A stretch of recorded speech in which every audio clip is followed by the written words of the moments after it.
The U.S. is deploying the Pacific-based USS George Washington to West Asia, reportedly to relieve the USS Abraham Lincoln.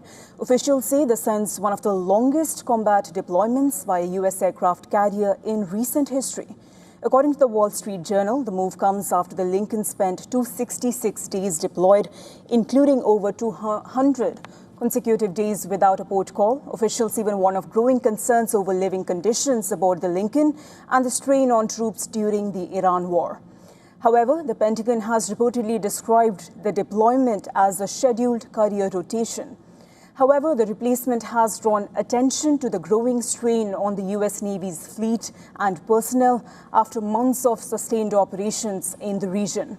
Analysts say both Iran and China are closely monitoring the U.S. carrier rotation, viewing it as more than a routine naval deployment.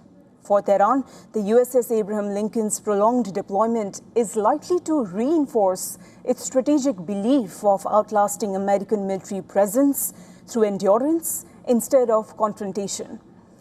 Beijing, meanwhile, is keeping a close eye on the diversion of George Washington. This could offer China insight into America's force readiness and how the U.S. reallocates military assets between the Indo-Pacific and the Gulf.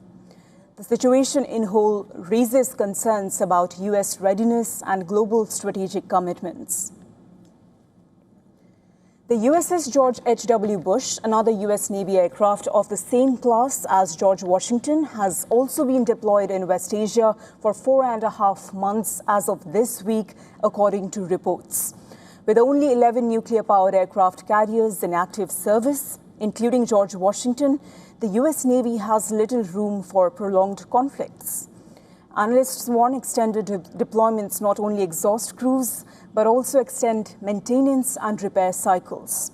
This keeps carriers docked for longer and impacts fleet's readiness for future crises.